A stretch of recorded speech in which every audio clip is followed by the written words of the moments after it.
자, 욥기서 1장 9절에서 11절입니다. 제가 봉독하지요. 그때 사단이 주께 대답하여 말씀드리기를 욥이 아무런 이유 없이 하나님을 두려워하리이까? 주께서 그와 그의 집과 그의 소유한 모든 것에 사면으로 장벽을 두르심이 아니니까? 주께서 그가 손으로 하는 일에 복 주셨고 그 재산이 그 땅에서 늘어나게 하셨나이다. 그러나 이제 주의 손을 내밀어 그가 소유한 모든 것을 쳐보소서. 그리하면 그가 주를 정면으로 저주하리라 하더라. 주께서 사단에게 말씀하기를 보라, 그가 소유한 모든 것이 내 권세에 있으나 다만 그의 몸에는 내 손을 대지 말라 하시니 사단이 주의 면전에서 물러가니라. 아멘. 성경을 보다 보면 하나님의 일하심의 시간과 간섭, 그 다음에 사단이 개입했던 시간과 그 다음에 그 시간의 길이, 그러니까 간섭했던 시간으로부터 시작해서 간섭했던 그 전체를 보면 그 분량으로 보면 알 수 있는 것이 뭐냐면은 사단이 개입을 해서 우리 에덴 동산에서 아담과 하와를 이제 하나님으로부터 관계를 끊어버리게 되고, 그 이후에 하나님께서 이제 찾아오셔서 아담과 하와를 구원의 길로 이끄신, 이제 우리가 이제 복음 전체를 아니까 창세기 안에 있는 에덴 동산을 훨씬 넘어서서 성경 전체를 보면 하나님께서 찾아오셔서 인류를 구원하시고, 또 우리가 하나님께서 우리를 구원하신 은혜를 직접 마음에 담아서 하나님 앞에 하나님을 하나님답게 섬기고 하나님을 영화롭게 하고, 그런 시간들은 길듯이 욥기도 보면 사단이 욥에게 찾아와서 또 하나님 앞에 허락하에 욥이 시험을 당하게 되고, 그리고 그 긴 시간 욥이 하나님께서 보내주신 그 친구들을 통해서 하나님의 어떤 새로운 세계, 그러니까 인과 율의 나라가 아닌, 그러니까 율법의 나라가 아닌 은혜의 나라라는 그 하나님 나라의 두 국면, 하나는 율법을 통해서 죄를 깨닫게 하는 하나님의 속성이 있다면, 은혜로 우리를 완성하는 그런 세계로 안내하는 과정 속에 깜깜한 암흑의 시간을 보내는 것 같아 보이지만, 결국은 하나님께서 그 시간을 보내서 욥을 완성시키죠. 욥기는 그럴 수밖에 없었을 겁니다. 왜냐하면 성경 중에 가장 먼저 기록된 성경이 욥기고요. 욥은 모세 훨씬 이전의 사람입니다. 우리가 성경대로 보면 창세기가 모세 오경이라고, 우리가 앞에 있는 모세 오경을 필두로 해서 이제 그 사사기, 여호수아서, 사사기, 사무엘상하 이렇게 해갖고 역사서로 쭉 넘어가게 되는데, 지금 우리가 가지고 있는 성경은 그러니까 시간을 기준으로 해서 가장 오래된 성경이 창세기 이렇게 된 것이 아니라 그 종류별로 나누다 보니까, 모세오경, 역사서, 예언서 이렇게 나누다 보니까 욥기가 시간별로 가면 가장 앞으로 가야 되는데 여기 중간에 들어와 있잖아요. 그러니까 이렇게 되는 거죠. 하나님께서 모세에게 창조를 말씀하시고, 그 다음에 출애굽기를 통해서 구원을 말씀하시고, 레위기를 통해서 하나님을 어떻게 섬기는지를 말씀하시고, 이런 것들이 이제 모세오경에 구체적으로 이제 하나님의 창조와 타락과 그 다음에 구원과 이런 이야기가 있기 전에 하나님이 일방적으로 찾아오셔서 성경이 하나도 없을 때 가장 먼저 욥에게 찾아오셔서 쓴 글이다 보니까, 욥은 오늘 우리는 욥기라는 하나님의 시작과 그 시험의 시작과 끝을 알고 보니까 하나님께서 이제 제가 이렇게 설교를 할 수 있는 거죠. 하나님은 이런 분이십니다.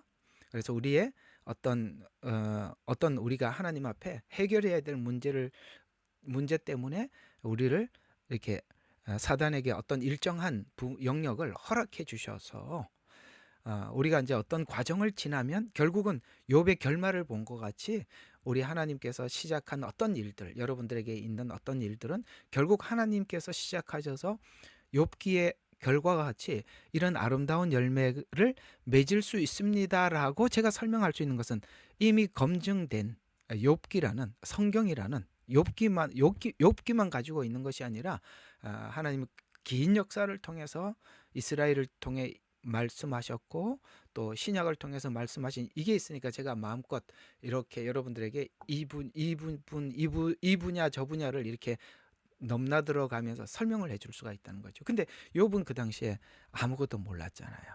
성경도 없었고 하나님 존재에 대한 이해도 모세 때 좀 구체적으로 시작이 된 것이지 이때는 아무것도 없는 상태에서 사실은 욥은 우리 같은 이런 텍스트가 없는 상태에서 겪으니까 참 우리가 흔히 말하는 깜깜이 과정을 보내는 거잖아요. 얼마나 고통스럽고 힘들었겠습니까? 근데 우리가 이제 후대를 살아가고 있는 우리가 받은 축복은 이 성경의 결말을 알고 있다는 것에서 우리는 어떤 시험이 찾아오더라도 그 시험이 우리는 결코 눈도 안 깜짝거리고 당당하게 그리고 담담하게 소망을 가지고 시험아 와라. 내가 해결할 문제가 있다면 내가 도전하리라. 왜?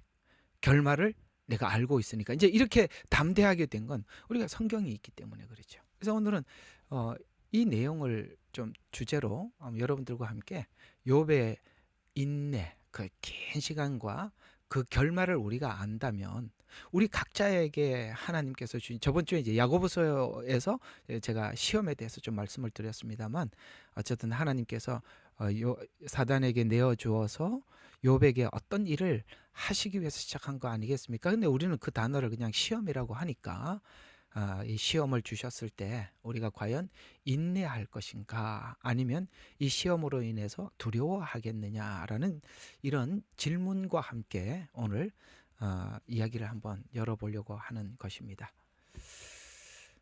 여러분, 교회는 우리가 신앙생활에 이게 완성된 자들이 모여서 이게 완성됨을 함께 누리는 장소는 아닙니다. 다 욥기와 같은 하나님의 훈련 안에 들어와 있기 때문에 욥이 한 말이 좋은 말이 나온 적이 잘 없지요. 얼마나 고통스럽습니까? 자기 생일을 원망하고 자기 존재에 대해서 지금 숨을 쉬고 있지만 부정하고 싶고 얼마나 고통스러운 이런 과정을 쭉 지내고 있는 상태이기 때문에 우리에게는 사실 각자가 지고 있는 짐도 벅차서 남을 끌어안고 간다는 것은 참 우리에게는 엄청난 희생이 뒤따르고 그렇습니다.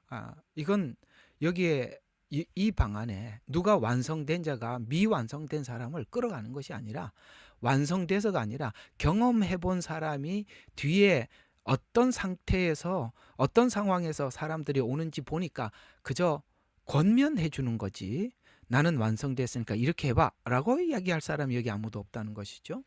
저는 저대로 하나님께서 늘 시험하고 계시고 그 시험을 저는 하나님 앞에 늘 맞이하고 있습니다.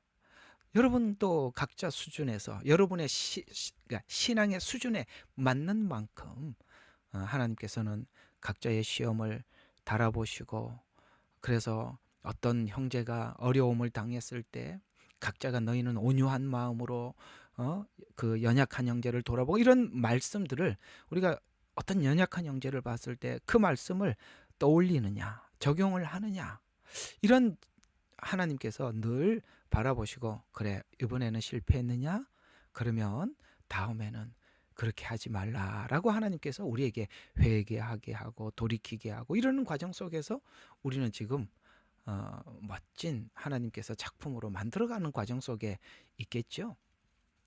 그래서 우리가 이 완성된 자들이 모여 있는 것도 아니요. 또 누군가가 완성된 사람이 미완성된 사람을 이끌고 가는 것도 아니요.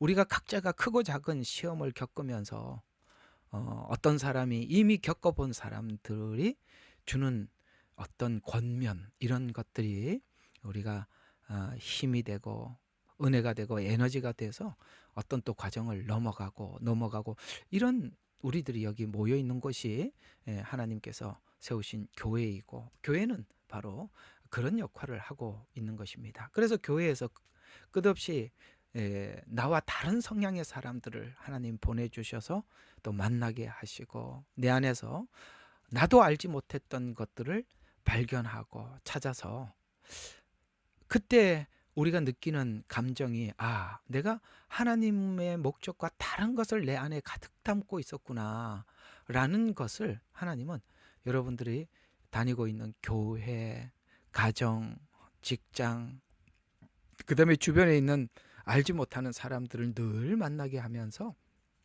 그런 걸 살피라고 하나님이 주신 것이에요. 여러분들 매일매일 이런 부분에 대한 성찰을 하면서 살아갈 때 여러분이 하나님이 원하는 발전이 있게 되고, 그냥 아무 생각 없이 시간을 보내면 그거야말로 허송세월을 보내는 것이고 세월을 낭비하는 것이게 되겠죠.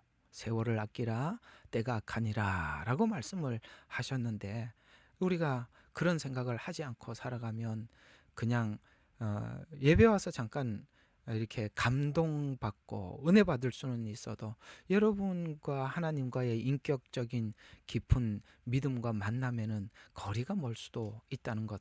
우리가 진정으로 하나님 앞에 진정성 있는 신앙생활을 한다는 것이 무엇이냐라고 묻는다면, 매번 내게 일어나는 사건들과 환경들을 마주하면서 내 안에 하나님이 원치 않는 어떤 무언가를 담고 있는지를 매일매일 확인해 나가는 것이, 그게 진정성 있는 성도들의 신앙생활이요. 여러분들이 여러분 자신을 돌아보고 하나님이 원하는 사람으로 빚어 나가는 것이겠죠. 지난주에 여러분들에게 말씀을 드렸듯이 이 야고보서가 그런 내용을 담고 있다. 이게 구약에는 욥기가 있다면 신약에서는 이 욥기를 압축해서 우리에게 아주 질서 있게 정돈해 준 욥기를 이해하는데 키를 열어주는, 그것이 이제 야고보서입니다. 그러니까 여러분들이 욥기를 보기 위해서는 야고보서에서 하나님께서 시험을 주는 목적, 그 다음에 그 시험을 받을 때 사용하는 언어, 이게 지금 야고보서가 언어를 지적하는 이유가 그겁니다. 네 속에 뭐가 담겨 있는지, 네가 언어가 계속 네 안에 있는 것이 무엇인지 증거해주고 있다라고. 이게 말이 전부 다 우리 안의 신앙을 드러내는 것이다라고 이 야고보서가 그렇게 말하고 있는 것입니다. 그걸 따로따로 보는 게, 그래서 네가 말로만 하나님을 사랑한다고 하나님을 섬긴다고 하느냐? 아니다, 나는 행함으로 그 믿음을 보일 것이다. 이렇게 말은 일종의 고백은 될 수는 있어도 그게 신앙의 정상은 아니다라고 그렇게 얘기해 주고 있는 것이죠. 행함이 결국은 완성이다, 이렇게 얘기하고 있는 셈이 되는 것이 야고보서가 말하고 있는 것입니다. 그래서 우리는 이런 하나님께서 저번 주에 말씀드렸잖아요. 하나님이 직접 우리에게 시험을 주는 것은 아니지만 어떤 상황이 왔을 때 그게 이제 우리에게는 시험이지. 왜냐하면 시험이라는 말은 뭐냐면 하나님과 하나님이 의도하는 것과 내가 의도하는 것의 다름을 발견하는 게 시험이거든요. 그러니까 그러면 하나님이 일부러 우리가 그런 하나님과 다른 게 담겨 있다고 갖다 주는 게 아니라 모든 상황 속에서 이게 내가 하나님의 목적하는 것과 내 마음이 목적하는 것이 다르구나 계속 그걸 확인시켜 주는 것이 하나님은, 성경은 시험이라 이렇게 표현을 하고 있습니다. 시험이 올 때 내 안에 갈등이 생긴다는 것은 뭔가 하나님과 내가 어긋나 있다라는 것을 발견하는 것이죠. 제가 이렇게 여러분들에게 세세하게 설명을 안 하고 이렇게 원리만 설명을 해드리겠습니다. 이 생각은 여러분이 좀 자세히 하셔야 돼요. 이런 설교들을 그냥 밥을 다 비비고 입에다 떠먹여주는 걸 드시지 마시고, 이제는 여러분들이 이렇게 이게 김치구나, 맛이 이거구나, 요거는 간장이구나, 맛이 이렇구나, 소금이구나, 이렇게 여러분들이 좀 깨달으셔야 여러분 스스로가 성경의 원리들을 적용할 수가 있어요. 그래서 제가 대략 보면 설교들이 여러분들에게 그냥 갖다가 다 비벼가고 입에다 넣어주니까 사람들이 성경의 맛을 몰라요. 근데 저는 맛을 가르쳐 드리는 겁니다. 이거는 소금입니다. 짭니다. 요거는 고추장입니다. 맵습니다. 이렇게 이제 가르쳐만 줘도 여러분들이 스스로가 그걸 믹스할 수 있어야 돼요. 그래야 여러분들이 매일매일 생각을 하면서 살아가요. 다 먹여주고 나면 성경을 스스로 조합하지를 못해요. 그러니까 제가 원리를 이렇게 설명을 하는 거니까 구체적으로 목사님 지금 무슨 얘기하는 거야? 이렇게 하지 말고 여러분들이 계속 들으셔서 스스로가 말씀을 이렇게 나누고 또 믹서하고 또 결정을 하고 이러는 것들이 실제 말씀이 여러분들에게 도움이 되시라고 이렇게 원리를 설명을 해 드리는 것입니다. 이 갈등이라는 게 그런 겁니다. 여러분 같은 그 선상에 있으면 갈등이 안 생기죠. 항상 일치를 보면 갈등이 안 생기는데 갈등은 일치를 보지 못했기 때문에 생기는 문제지 않습니까? 그죠? 갈등이라는 것은 뭔가 안 맞으니까 갈등이 생기는 거잖아요. 그러니까 우리 안에 하나님께서 요구하시는 말씀과 그 다음에 내가 원하는 것 사이에 갈등이 일어나는 건 정상입니다. 내가 신앙에 갈등이 없다. 그건 아마 그 마취가 돼서 감각이 없거나 뭐 그런 거겠죠. 갈등이 있어야 정상입니다. 갈등 없이 내 안에 죄가 해결이 됐다. 있을 수 없는 일이죠. 하나님은 의고 나는 죄인데 어떻게 갈등이 없을 수가 있겠습니까? 죄와 의는 일치될 수 없기 때문에 갈등이 생기는 것이 정상입니다. 이런 갈등들을 계속 하나님께서 여러분의 모든 살아가는 삶의 환경에 들어오셔서 그걸 보여주시고 꺼내놓고 있지요. 근데 이걸 하기 위해서 사단이 인간의 마음속에 있는 그 악행들, 그 악이 떠오르는 이런 모든 것들을 사단이 꿰고 있지요. 왜 사단은 인간이 가지고 있는 악을 꿰고 있을까요?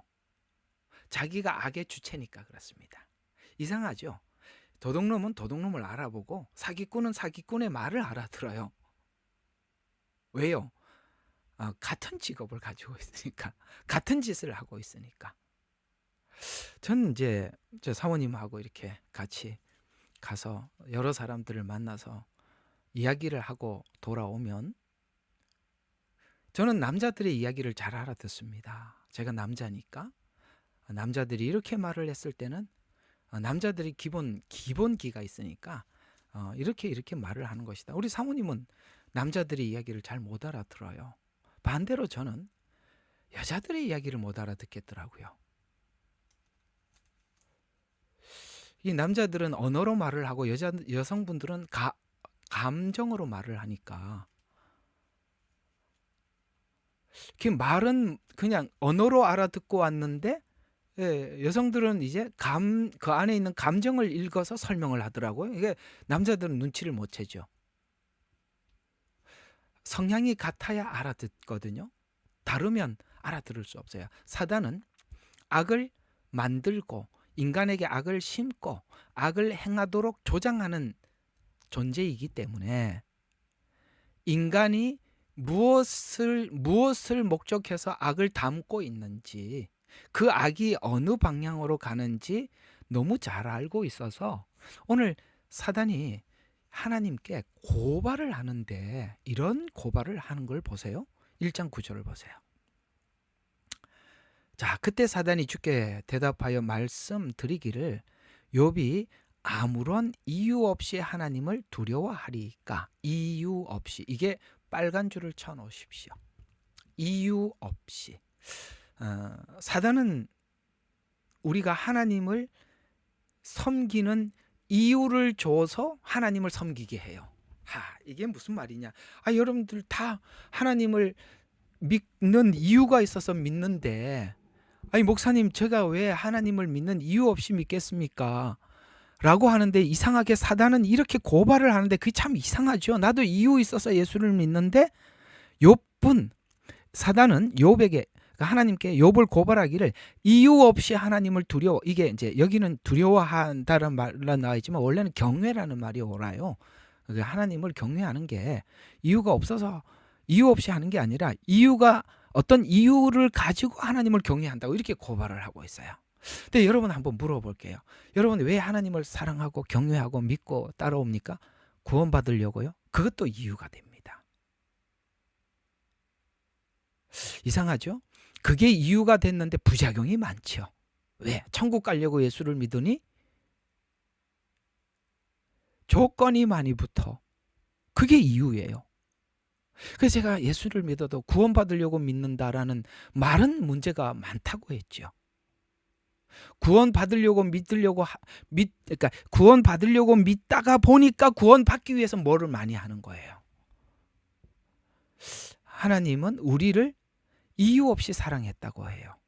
그 이유 없이 사랑한 사랑을 우리가 사랑하는 겁니다. 사랑에는 이유가 없어져야 사랑이 온전해지는 거거든요. 맞죠?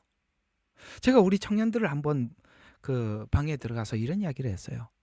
여러분들이 결혼을 할 수 있는 결혼 대상자를 만났을 때 내가 가지고 있는 것을 아낌없이 줘도 아깝지 않고 아무 생각이 없을 때가 결혼할 시기다.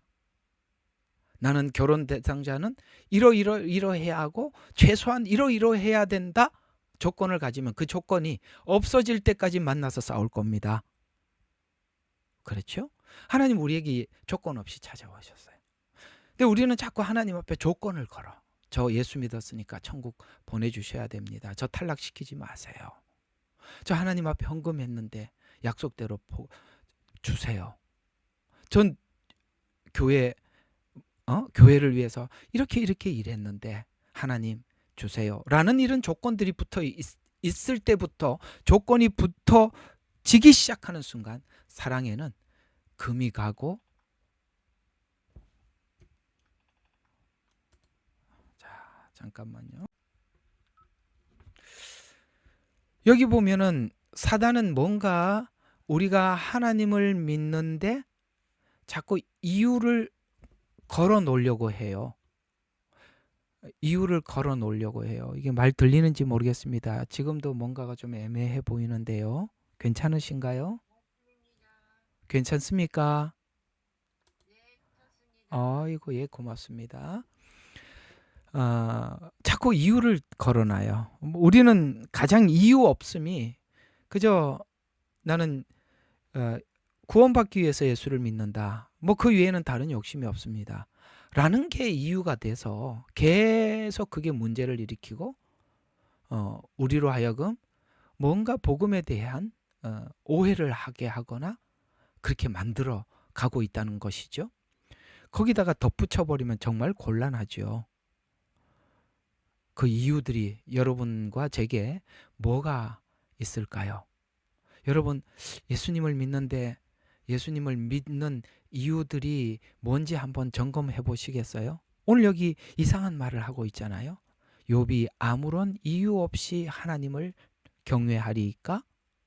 하고 주께서 그와 그 집과 그가 소유한 것을 사면으로 장벽을 둘렀다는 말은 울타리가 되어서 보호해 주시니까 그 이유 때문에 하나님을 잘 섬기는 게 아닙니까? 참 놀랍죠? 우리가 사단은 하나님을 잘 섬겨야 하는 이유를 설명을 해서 잘 섬기게 만든대요. 근데 그 이유를 줘서 하나님께서 그 이유를 주신 만큼 목적을 주신 만큼 하나님 앞에 했는데 안 주는 것 때문에 하나님 앞에 계속 시험 들게 만든대요. 감이 잡히세요? 제 말이 무슨 말인지. 이 말을 여러분들이 받아들여야 합니다.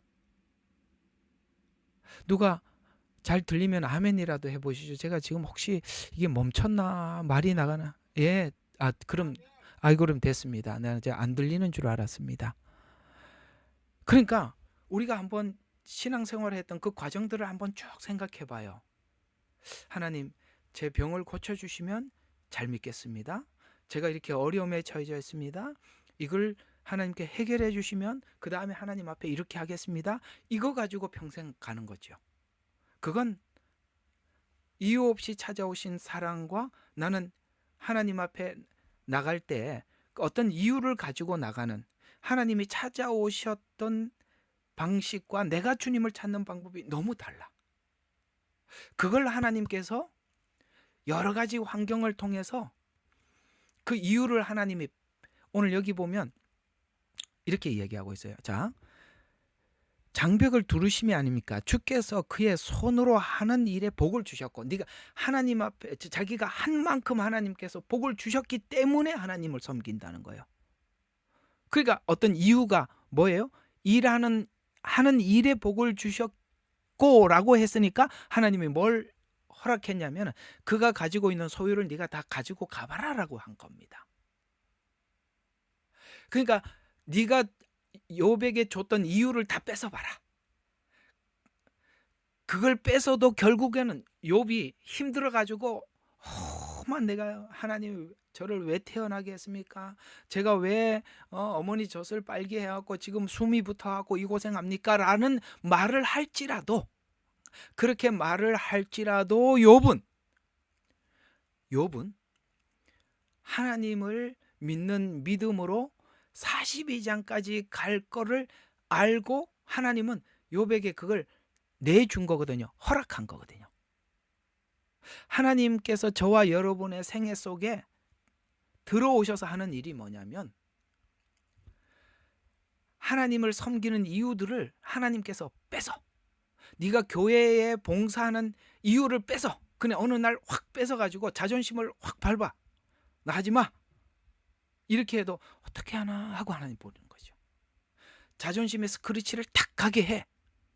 그럴 때 네가 자존심 때문에 내 교회를 섬겼냐 아니면은 이유 없이 너를 사랑했던 그 사랑 때문에 섬겼냐 하고 하나님이 이렇게 지켜보게, 그때 우리가 막 갈등이 생기죠. 그게 시험이라는 거예요. 그걸 하나님께서 사단에게 그냥 허락해 보는 겁니다. 야, 그렇게 허락해 봐요. 그렇게 하면서 이제 다음 계속 이제 강의하니까 또 설명은 하겠습니다만 오늘 여기 본문에서만 좀 보자고요. 재산이 그 땅에서 늘어나게 하였네. 이게 조건을 자꾸 줘요. 사단은 조건을 주죠. 근데 하나님이 진짜 믿음이 뭐냐? 그 조건을 없앴는데도 잘 믿냐? 그걸 보자는 거죠. 그래서 11절 그러나 이제 주의 손을 내밀어 그가 소유한 모든 것을 쳐보소서. 그리하면 그가 주를 정면으로 저주하리이다 하더라. 주께서 사단에게 말씀하시기를 보라, 그가 소유한 모든 것이 내 권세에 있으나 내가 너희한테 위임한다. 다만 그의 몸에는 손을 대지 마라. 그러니까 생명은 내 것이니까 생명에는 손을 대지 마라 라고 말씀하고 있습니다. 이 부분을 조금 여러분들과 함께 조금 하고 맞춰보려고 하는데요. 그렇습니다. 내 안에 뭐가 담겨 있는지 하나님께서 그걸 꺼내놓기 위해서 하나님께서는 이 사단의 활동을 이렇게 허락해 주셨어요. 그런데 분명히 오늘 여기 제한해 두셨다라고 말씀하고 있습니다. 왜 제한적으로 허락하셨을까요? 오늘 욥기 1장 2장이 그걸 얘기를 하고 있는 거거든요. 그건 왜 그러냐면 왜 제한을 했느냐? 지금 하나님께서 우리에게 주시는 시험들은 뭔가 하나님의 교육이 목적이고 그 교육이라는 것은 우리 안에 아직도 그 악한 성품을 드러내서 해결을 하려고 하는 게 목적이기 때문에 우리를 예를 들어서 네가 어떤 잘못을 했기 때문에 그 대가로 네가 이거 벌을 받아라 이런 게 아니기 때문에 사단이 그의 믿음만큼 제한적으로 허락한다는 거예요. 감사한 일이죠. 우리 믿음이 넘어가는 정도로 허락했더라면 우린 다 죽어버렸을 텐데 욥 앞에서 하나님 이야기하잖아요. 욥의 믿음을 인정하잖아요.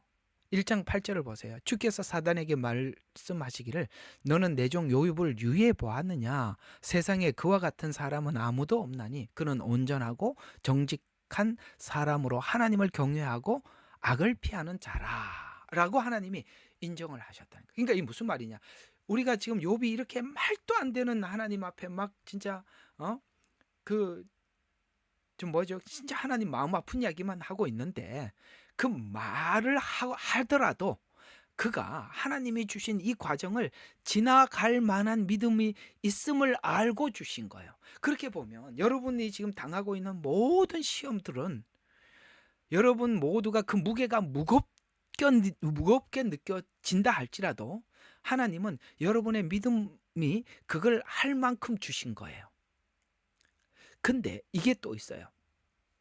여러분의 믿음이 그걸 극복할 만큼의 무게의 시험을 주시기도 하시지만 그거보다 좀 세게 여러분들을 훈련시키는 경우는 어떤 경우냐? 이런 교회에 모여 있는 경우입니다. 이런 교회. 이런 교회라고 이야기하는 건 뭐냐면 여러분에게 계속 이 메시지가 여러분들에게 영적으로 자꾸 세워주고 있다는 거예요. 메시지가 여러분들을 세워주고 있으면 하나님께서 여러분 각자에게 하는 훈련이 다른 데보다 훨씬 강할 수밖에 없어요.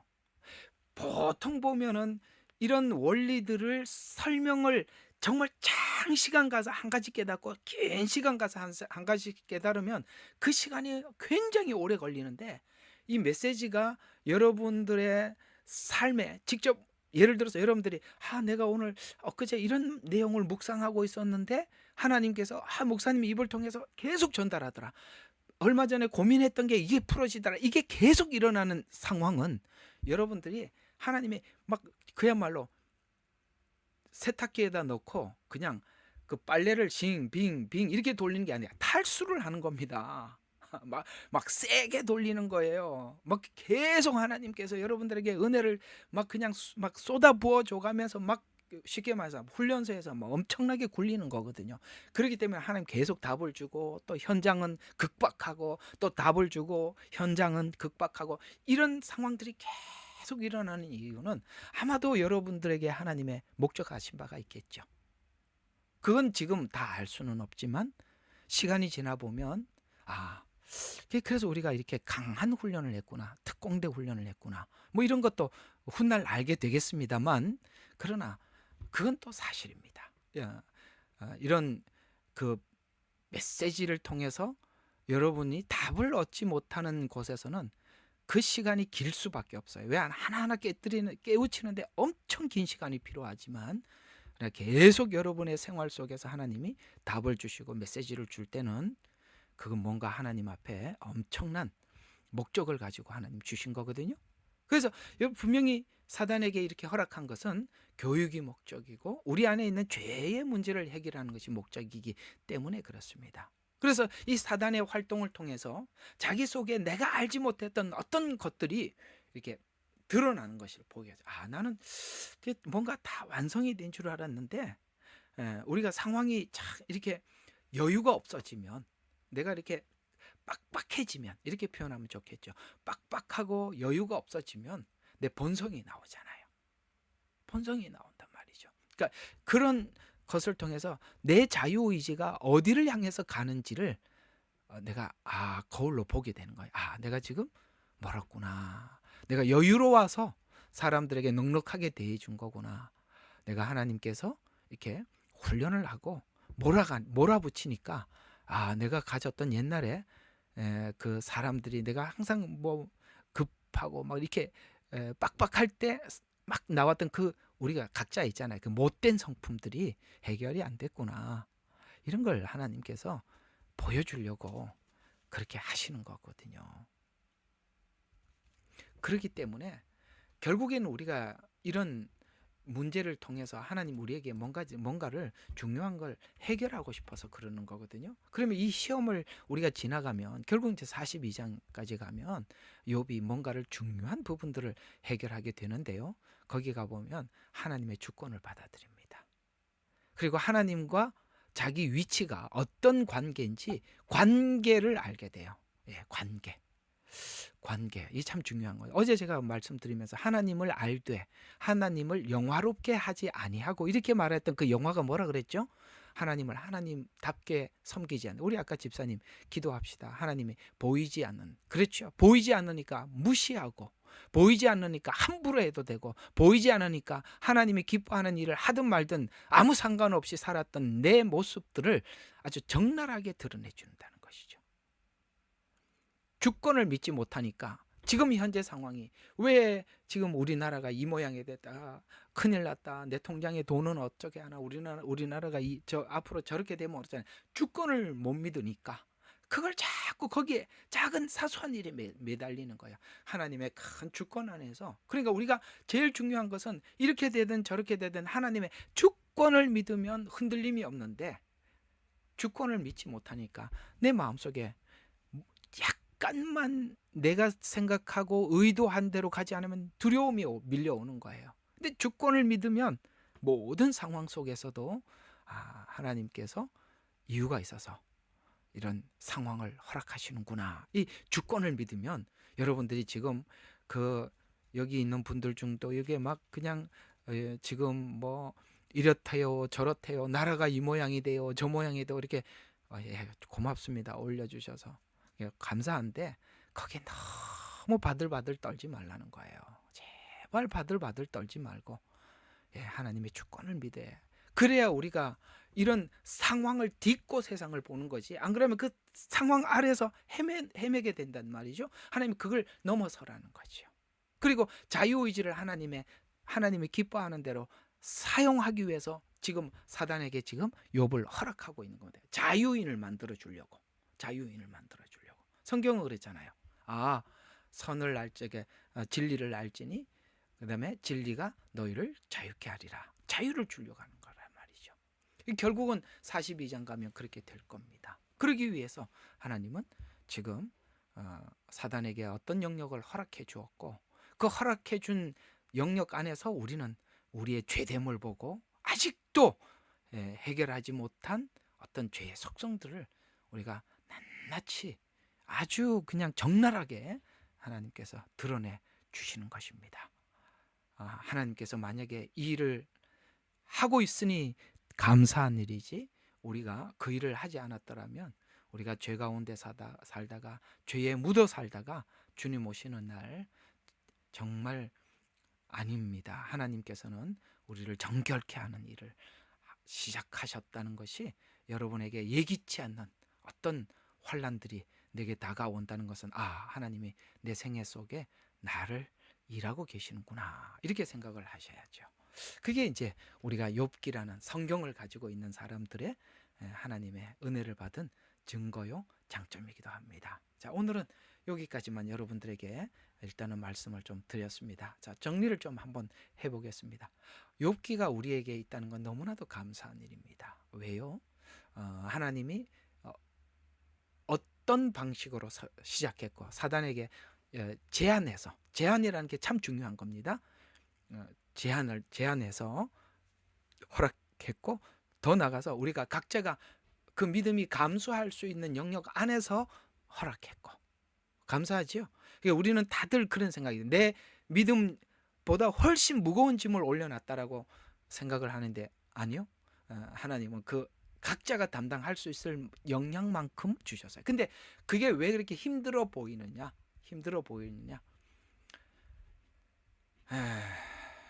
아직도 우리는 안정과 편함과 그런 걸 이제 그러니까 요구하고 있기 때문에 아마 그게 무거워 보일 겁니다. 그걸 그러니까 안정과 평안을 내려놓으면 이게 또 가벼워지는데, 그러니까 하나님이 주신 이 시험이 가벼워지는데, 그걸 자꾸 얻으려고 하니까 하나님의 짐이 점점 무거워지는. 그러니까 그걸 내려놓고 그러니까 옛날에 어떤 그 몽골 선교사님인가 내려놓음이라는 참 책이 많은 사람들에게 읽혀졌듯이, 내려놓는 만큼, 내가 내 걸 내려놓는 만큼 하나님의 짐이 가벼워지는 거예요. 그걸 우리가 계속 배우는 거죠. 내려놓고 이게 바로 성경이 말하는 자기를 부인하고 자기 십자가를 지고 가는 겁니다. 그걸 배우는 거죠. 그걸 어떻게 이런 훈련 없이 배울 수 있겠습니까? 여러분, 하나님의 훈련소에 들어온 여러분들을 축복하고 우리 함께 하나님의 훈련 잘 받아 나가도록 하겠습니다. 기도하겠습니다. 하나님, 오늘은 욥의 인내를 알고 그 결말을 안다면 하나님이 주신 시험에 우리는 인내하며 나가야 된다는 것에 대해서 동의하고 아멘합니다. 이제 그런 시험에 우리가 두려워하지 않고 하나님께서 사랑하는 자마다 채찍질하시고 아버지 하나님 징계하신다고 하셨는데 우리에게 이런 시험이 많음은 우리를 사랑하기 때문임을 저희들이 믿고 감사를 드립니다. 오늘도 이 말씀에 우리가 각자가 은혜 받게 하옵소서. 예수님 이름으로 기도드렸습니다. 아멘.